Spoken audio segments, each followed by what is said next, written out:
the first, I've never swam anything like that before. I didn't have swim goggles.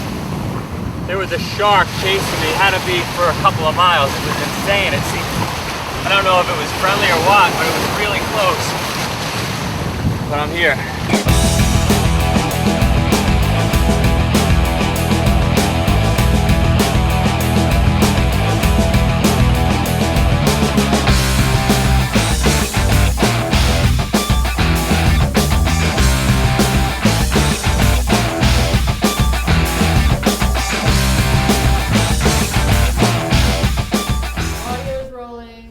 We are here in Pittsfield at the Spartan Up podcast headquarters. Right? Great headquarters, We've yeah. got Sephra, who is our foraging expert. We've got Colonel Nye, and then we've got Dr. Johnny Waite, who can fix you no matter what your problem is. He's done it for me. This is an interesting podcast. It's a big one. Huge. Got invited down to go see Richard Branson on his island. Never. The only caveat was I had to swim to the island. The boat dropped me off. I think it was about 9 or 10 miles away. It was an awful swim. It's a good swim. I turn to my left at one point to catch some breath. I don't know, 2 or 3 miles in, and I see a fin. Talk about heart pounding, yeah. right? Turns out he's got some trained shark down there. Yeah, it's like his bodyguard or something. He's a shark lover. It's a robot, or I don't know what it was. It's a rare endangered species. Joe became a robot. I started swimming. I looked like an outboard motor. I got to the island anyway. Great interview. Trained guys shark. Guys are going to love it. Did you just say dolphin? I don't know what it was. All right. Well, Richard Branson here. We're on Spartan Up, the podcast. Thanks for inviting us down to your island. This island is unbelievable. I think it was a bit aggressive that you had me swim here, and the last 10 miles having that shark chase me definitely was... gives you an incentive to get here. It gave me an incentive. Was that a real shark? Or was that... Yeah, it was a real shark, but it was a friendly shark. So when you first came, what was it like? There was just cacti on it. No beautiful flowers, one palm tree, but nature had been kind to it. It had the most beautiful reef all the way around it, pristine turquoise blue seas, rays, basking in the sun and in the water, giant tortoises. I mean, it was to die for. And once we managed to start making fresh water, then we could bring in the trees and the flowers and create a real Garden of Eden. How difficult was it bringing everything over in those days? I mean, did you stay in a tent when you first came here? We did actually stay on a tent on a boat. It took 5 or 6 years before we could afford to actually do anything here. So we would literally tent on the beach or get a beaten up old sailing boat to park off the island. And then as I was in the record business, and as Boy George had a hit, or Culture Club, or Human League, or Rolling Stones, or Peter Gabriel, or Phil Collins, we started building little bits of the island. It's been pretty special. That's great. So it looks like you always go out of your comfort zone, right? Coming onto an island that was completely deserted, no fresh water, you didn't even have the money to buy it, and now you're sleeping on a tent on the beach trying to figure out how to get fresh water here. You do that often. You did it with the airline. I was just somebody that experienced the bad experience of traveling on airlines. I was actually trying to get to the BVI, the British Virgin Islands, one day from Puerto Rico, and the same lovely lady was waiting for me, and I'd been away for 3 weeks, and American Airlines bumped the flight, and so I went to the back of the airport. I hired a plane. I hired a blackboard.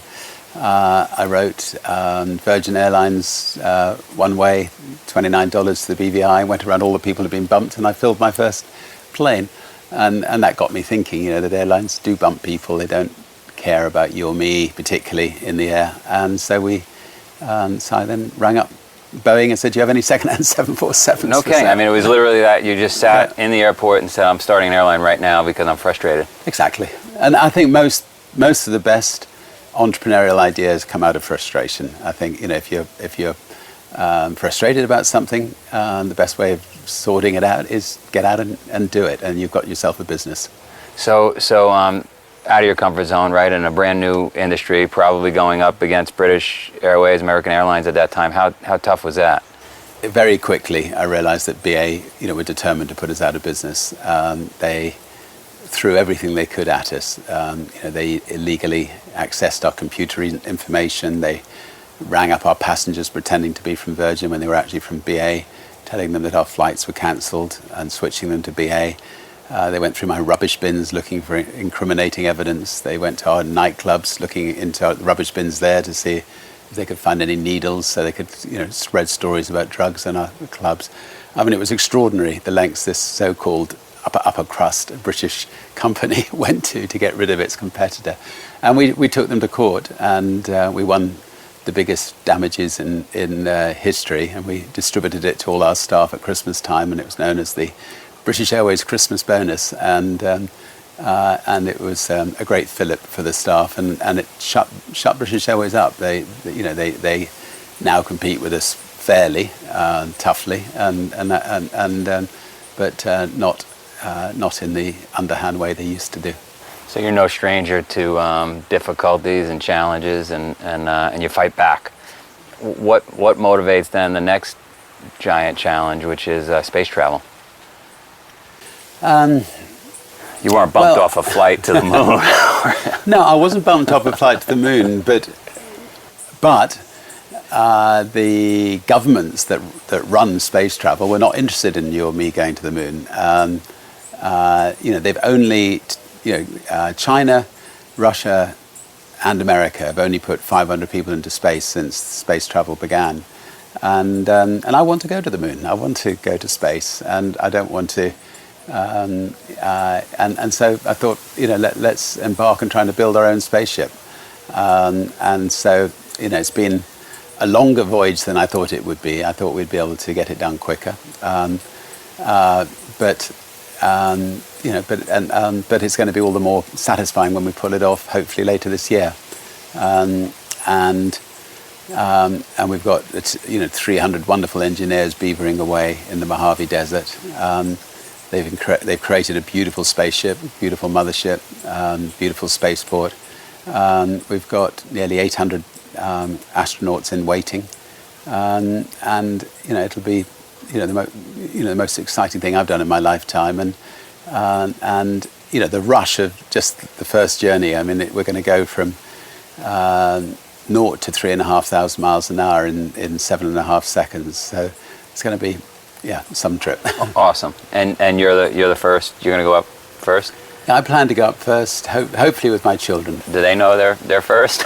Yeah. No, they fortunately they've taken more after myself than my wife. I'm quite an adventurous person, and they're also very adventurous. We've done wonderful adventures together. We climbed Mont Blanc last year. We kite surfed across the English Channel together. We ran the marathon together. So we have some incredible adventures together. And I suspect, when we look back at things, it's those adventures that are actually more satisfying than anything else we've done in our lives together. I mean, and it's just great to be able to have those incredible experiences with your adult children. So that's a big discussion within the Spartan community. Our 4 million Spartans will sometimes discuss how hard is too hard with children. We've got a lot of parents in the community, and I push my kids pretty hard because I want to get out and do things like you suggested, marathons. How hard is too hard? Your kids are now in their 20s? They're in their 20s. I mean, let me tell you a story which, there was a 15-year-old Australian girl who decided that she wanted to sail around the world on her own. Her parents were absolutely being crucified by the Australian press for allowing this girl to do this. And I actually intervened and said, look, there aren't many people in their lifetime that can have this kind of opportunity. Let her do it. If she doesn't come back, she would have had the most incredible life, more incredible than almost anybody else on earth. And let her do it. And she ended up doing it. And of course, because she came back, her parents became heroes. I mean, they would have been zeros if she hadn't come back, but they were absolute heroes alongside her. The press completely forgot about the fact that they'd been crucifying them. Yeah. And so I mean, it's awful when one of these things go wrong and somebody comes to grief. But I think those people who push themselves beyond their limits get much more out of life. Those people who say yes rather than watching other people do it, and it's worth it's worth the risk. Hey, I hope you love what you're watching. We have put an enormous amount of time into this. We want to get people motivated, ripped off the couch, and we need your help. Please subscribe to the video. Go tell some friends to do the same. Rip them off the couch. Get them motivated. Let's get outside. I hope you're not sitting still while you listen. If you are, you better get a burpee break in. I'm a big believer. We're big believers in pushing the limits and being completely I was out of my comfort zone this morning. How far is too far? Well, in business, 4 words are very important, and that's protecting the downside. And when you're embarking on a personal adventure, those 4 words are even more important. Protecting the downside is effectively protecting your life. So you'd be irresponsible if you embark on a grand adventure not to have thought through, what if, what if the balloon goes into the sea? What if, you end up in a mountain? What if? And so, if you're trying to do something for the first time, it is very likely that things are going to go wrong, because otherwise it would have been done before.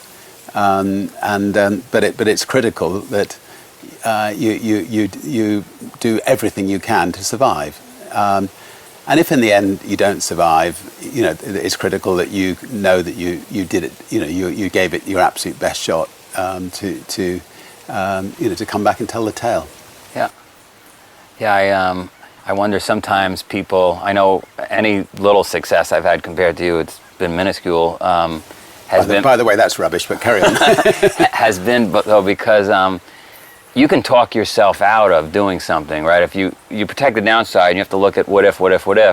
But you could easily, if you do that too long, say, you know what, this is just not worth it. So there's that balance, right? Where and I mean, if you talk yourself out of it, fair enough. There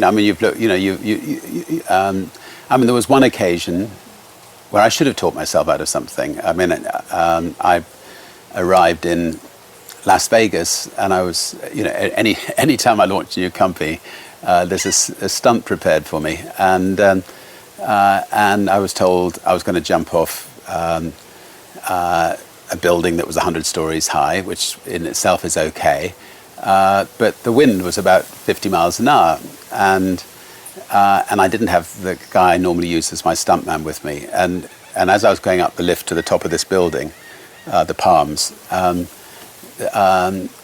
just felt incredibly uncomfortable, and I didn't know these people, and I just said to them, look, I'm really sorry, I need to go back to a room just to think about this. And they said, well, look, all the press are waiting on the top. I said, I just want to go back to the room to think about it. So I went back to the room and I paced up and down trying to think, what am I going to do? And somebody came in and said, look, the press just want to take a picture of you on the roof. And I knew straight away I was going to make the wrong decision. The moment I was on that roof, I knew I was going to jump. So anyway, I went up to the roof. There was quite a high wall all around the top of the roof, and somebody said, look, there's no wind. And I went, oh, well, I know why there's no wind, but okay, all right, I'll jump. So I jumped, and the wind slammed me into the building halfway down. I arrived at the bottom. I mean, fortunately, it was my backside that hit the building. Thick pair of jeans like this, completely to tatters, my bum raw, blood everywhere, and I just felt like a rag doll. I felt so stupid. But so sometimes sometimes your better instincts you've got to listen to them. And if you keep questioning something and you feel the risks are unacceptably high, you've got to be man enough to say no. Pull the plug. All right, well, let's go right into morning routine. What do you do in the morning? I saw you were sweating early this morning. Every time I see you, you're working out like a Spartan. People want a blueprint in our community on how to tackle their day.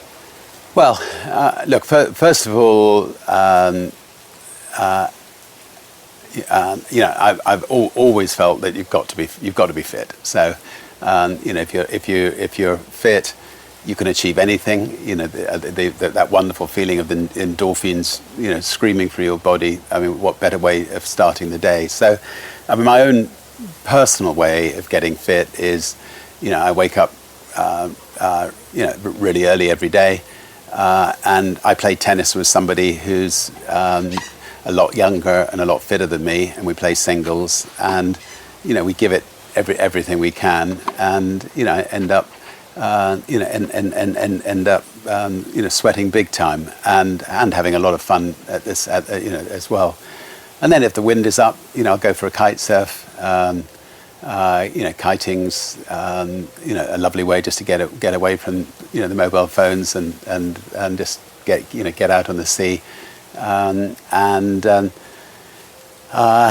then after that come back, have a sort of nice healthy breakfast generally. So sometimes not so healthy. You found your kryptonite. And then I'm ready. Then I'm ready for the day. And I'm lucky. I've always worked from home. I work on this beautiful island. I've got my delightful, very very small team here, and we'll get work done. We always have interesting people on the island. I met you on the island a few months ago. So I mean, there's always interesting people to learn from. And then in the evening, back on the tennis court. I mean, I just love to, love doing finding fun ways of keeping fit. And then if I'm not on the island, quite often we'll set, every year we set ourselves a challenge. So, and by setting ourselves a challenge, and normally it's a family challenge, you then have to spend the 3 months, getting fit for that challenge. And so I think, having a challenge to aim for is always great. That's our big push in Spartan. Is we ask people to sign up for 3 races a year, because I know that then starts a whole slew of dominoes into effect, right? That got to wake up, don't have that extra glass of wine, go to bed a little earlier, and without that, it is hard to stay motivated. No, I mean, look, I did as I said, I ran the marathon a couple of years ago. I mean, I hadn't done any running for years. The first time I ran a mile. I thought, how am I ever going to get 26 miles? Then you build up to the 2 miles, 4 miles, whatever, and suddenly your body, your fitness just comes back. It's just fantastic. There's almost like a negative correlation where you see executives aren't that fit in general. I don't know if you see that. You might not see it on the island, but we see it, and I don't think they realize that. And I think you agree with me. A healthy mind comes from living inside a healthy body. I mean, you can skip cocktail parties. I mean, once you've done a few, they're not that much fun. I mean, but it's a hell of a lot of fun getting fit and getting healthy. And if you are fit and healthy, you're going to perform in your life many years longer than you would otherwise. Secondly, whilst you're relatively young, you're going to perform a hell of a lot better. You're going to feel better. You're going to look better. You're just going to get. You're going to be that much more successful, and it's just worth finding an hour or two a day for yourself. You've been extremely successful. You've got some rules in life. Obviously, you wake up early, you stay fit. Is taking the cookie now, or just that instant gratification, maybe having that extra glass of wine at night, maybe staying up late, is that something we should avoid? Well, look, I don't think you need to get boringly fit. I mean, I think it's important that you party a bit as well as keep fit, and so you need to get that balance in life. I mean, on Necker Island, every night's a party. So I've learned the trick about how to disappear off to the loo and then not come back again. So I think everything's a balance, and so I think play hard, party hard, work hard. I mean, you can do them all. If you had to pick one secret to success, one thing that the Spartan community could do to help them in their job, help them in their business, help them with their life, what would it? Is it being fit? Is it stepping out of your comfort zone? What do you think it would be? I think looking for the best in other people. I find throughout my life, by never thinking ill of other people, by looking for the best, by praising other people, by even people who have been written off by most people. There's always something special you can find in other people, and life's short, and the world is much smaller than one realizes, and you're going to come across people time and time again in the most surprising places, and I've found that just by hopefully never falling out with anybody, life's that much more enjoyable and special. And as a leader, it's even more critical to be out there, motivating, praising, inspiring. So people. avoid holding the grudge, and don't burn any bridges. And yeah, I think if you do fall out with somebody in life, and even if you think it's their fault, just give them a ring. Go out to lunch with them. This could be your ex-partner, your ex-wife, and befriend them, and you'll just find. I mentioned early on in the interview, our battle with British Airways and the lengths they went to put us out of business. After we'd won the court case, I made a point of ringing the chairman of British Airways and inviting him out to lunch, and saying, let's shake hands, and in fact, let's go further than that. Let's set up a charity together. And in the last 10 years of his life, we became good friends. We did good things together, and that we put a bad moment behind us, and it was definitely the right thing to do. And I find that people who take that attitude, are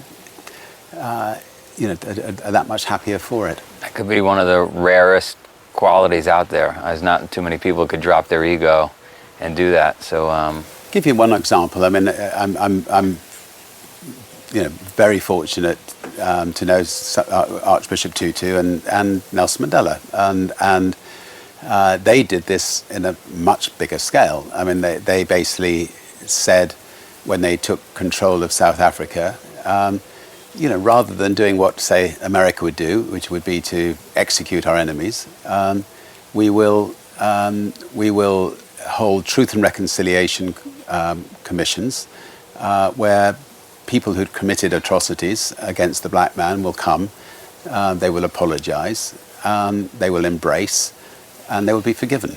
And in that way, they managed to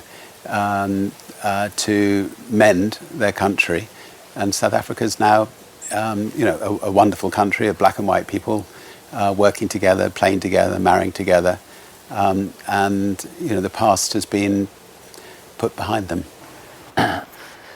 powerful, because even if no one watched this interview, which is not going to be the case, I've got a few things going on in my life that it's very hard for me to I'm pretty competitive. I'm sure you're competitive, and so that would probably be my biggest challenge. But listening to you, it obviously works. If you can get past the past. Yeah. Life's short. You're right. And people will be suspicious. I mean, if you ring up, somebody you've fallen out with, and they're initially, they're going to want to know, why it is that you want to see them for lunch, and what's the axe you've got to grind, and you just, anyway. So, but you've just got to get through that and get past it, and move on. Past that and move on. Exactly. Move on. What's your greatest failure, and what could we learn from that?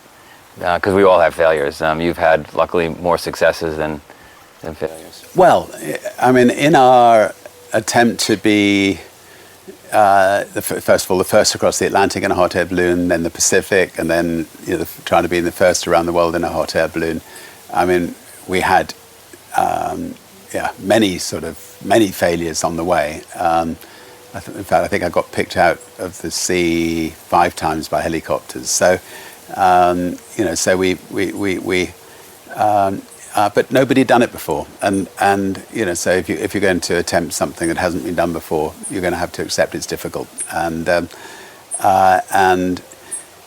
there were some frighteningly sweaty moments, but we somehow managed to protect the downside and survive, at least get home. But we did get the record for the first Atlantic crossing, the first Pacific crossing.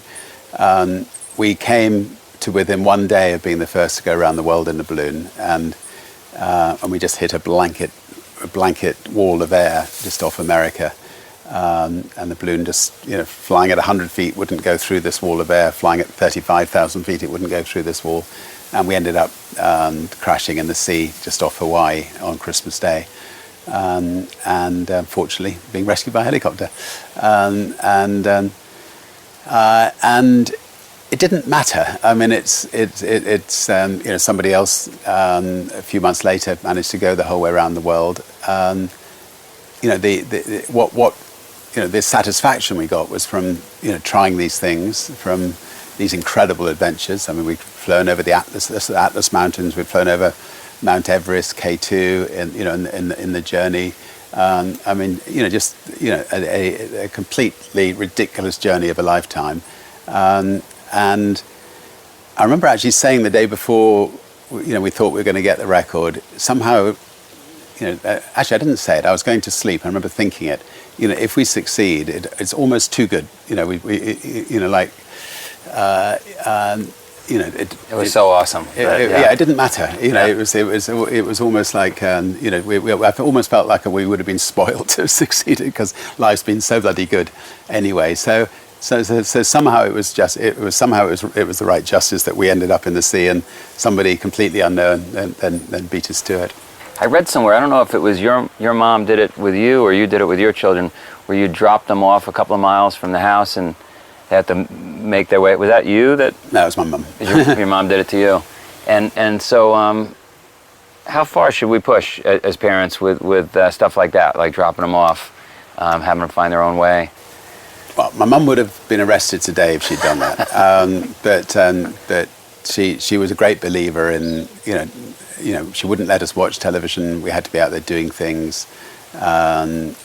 If she felt it was reasonably safe and we were two miles from somewhere, she would push us out of the car and tell us to, make our own way there. And if we got lost, she'd make sure that she had a backup plan. So, and life was that much more fun. She'd put us on a bike and tell us to ride 100 miles, somewhere. It made you the way you are. You think that made the fabric, the DNA, into who you are? I think it definitely helped.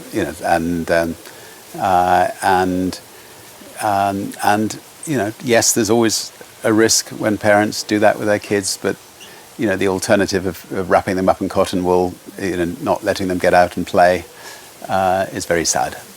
And so we would argue in the Spartan community that that's what's happening, right? People are bubble wrapped. You weren't. Obviously, your mom had you biking 100 miles. Is there a demise in the future here for us? We've got 30% obesity rates coming. Like what? Where do you think this is headed? It's just. Well, there could be a horrible demise for millions and millions of people if they don't look after themselves, and that's very sad for that individual. And it's pretty irresponsible as well, because we know what happens if you let yourself go. I mean, something like 1 in 3 people in the Caribbean have got diabetes too, and actually in the Caribbean it's difficult to get healthy food, and so you can sort of understand it. But somewhere like America, where you do have choice, it's irresponsible to let yourself go or let your children go in that way. Yeah, sad. It's difficult when you go out, but most of the time people spend eating at home, and there you can plan what you eat, and what your children eat, and just just do everything you can to avoid sugar. I mean, sugar is just the lethal thing. I just read somewhere on sugar. I read 100 plus years ago we would eat 2 pounds of sugar per year. We now eat on average a half a pound per day. No, I mean, I mean, now we know the real dangers of sugar. Yeah. I mean, we knew the dangers of cigarettes, and I think by and large, people, do not want to commit suicide, and they've given up smoking cigarettes.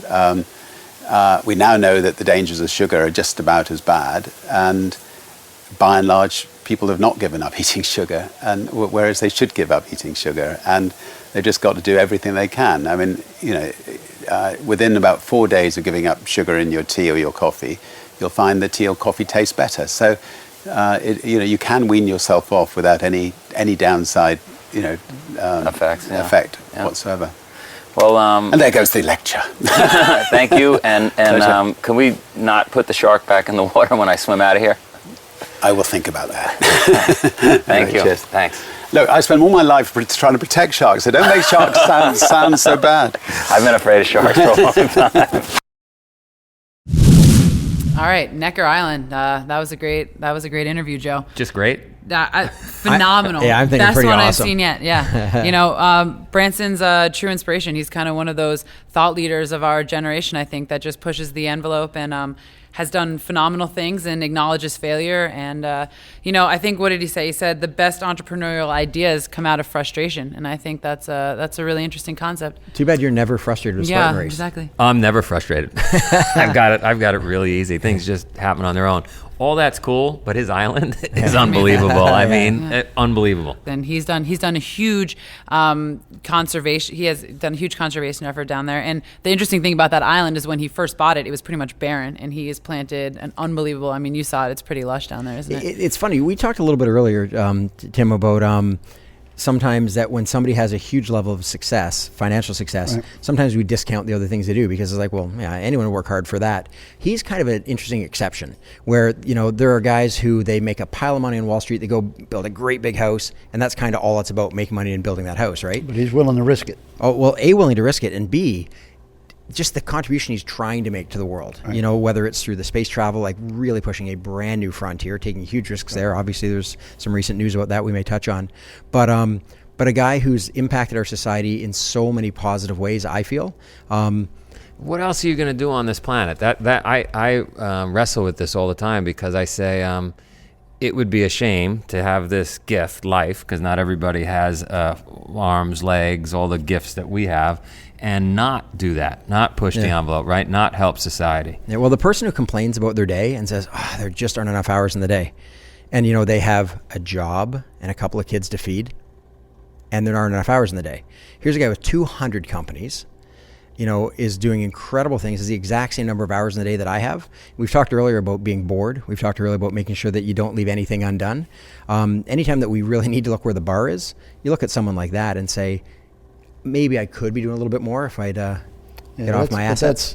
That's trust in his subordinates, all right? I mean, Yeah, he's had huge. to build those companies, and then he's had to build the trust, the culture of trust, and he has to know that every one of those subordinate entrepreneurs, if you will, understand, again, what his standards are and what he's trying to achieve, and then they've all got to buy into it, and he's just got to kind of sit back and manage all of them. I shouldn't say sit back, he's got to actively manage all of them. But you're right, what a monumental task. When he talks about finding the best in people, right? And that's, as you're building this company, that has to be a challenge too, because you're always wanting to ride people and get the most out of them, but you have to find the right people in the first place and see the best in them. So how would you relate that to your experience?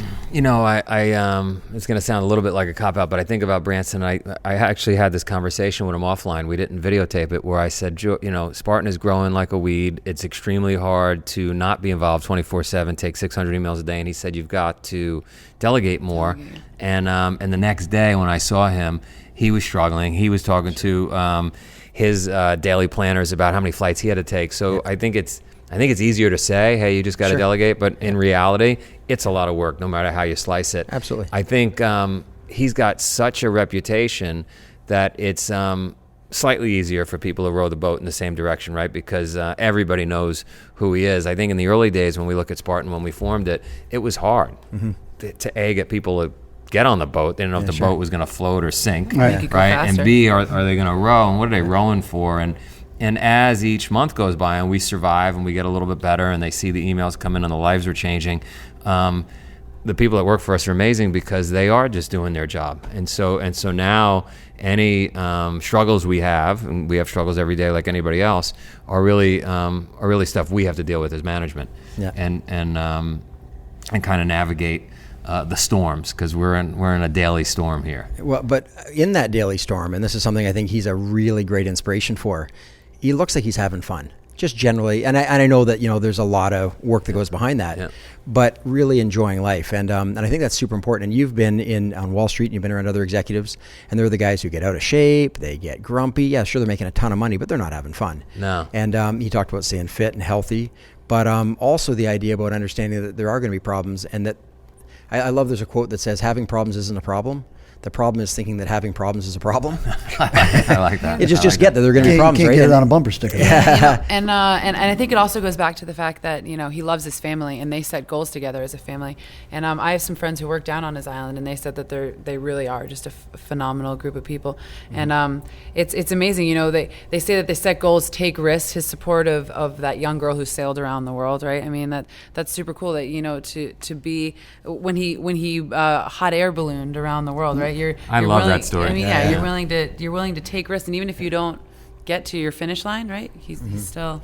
I love that he still hit. in I don't. You guys just watched the video, but when he hit the wall, right? When him and Stephen Foster were gonna set the record, and they hit the wall, and he thought to himself, you know what? It's been too perfect. We flew over the Himalayas. Everything has been fantastic. It would be unfair if we set this record. And so they were okay with falling short. Yeah.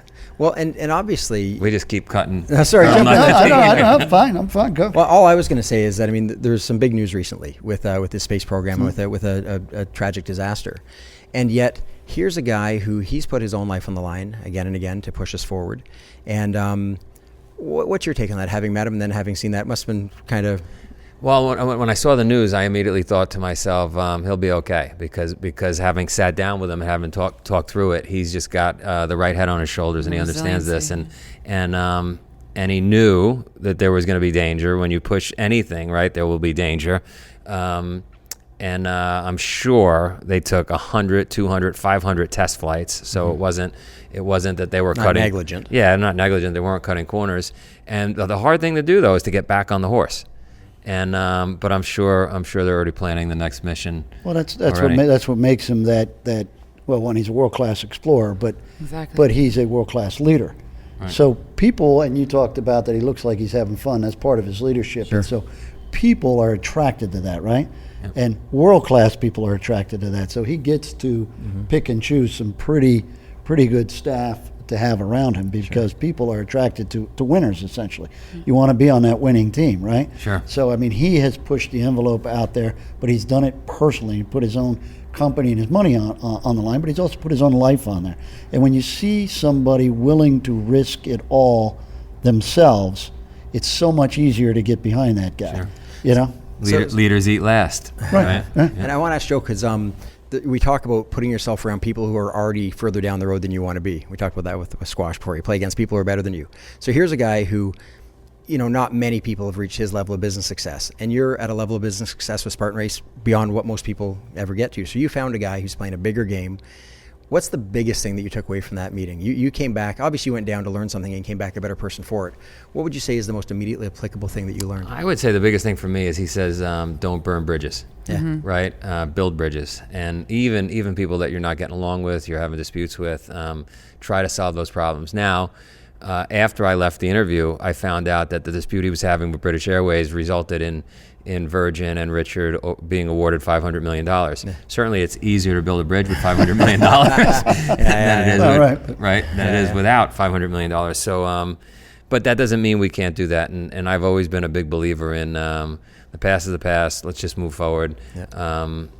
Met that Olympic wrestler who said to me, "Look, you're running downfield. You're trying to score goals. If there's stuff in the way, just detach yourself from it and just keep moving forward. It's easy to get stuck and dwell on fights and this and that, but it's just a waste of time. To hear more great stories, go to SpartanUpPodcast.com. You're going to see some notes from this interview, our takeaways, a chance in the interactive corner to let us know what you learned from it. And, of course, you're going to find all kinds of other great videos there, too. We're doing, how many podcasts, Joe? We're going to do 500 podcasts before we take a break. So we're going to pretty much work nonstop. We're not going to sleep. We'll just drink We're not coffee. going to Do change. We're not going to change. You're going to see us like we're this. gonna stay right here? 500 podcasts until we're done. Life is an endurance sport. Come join us at SpartanUpPodcast.com.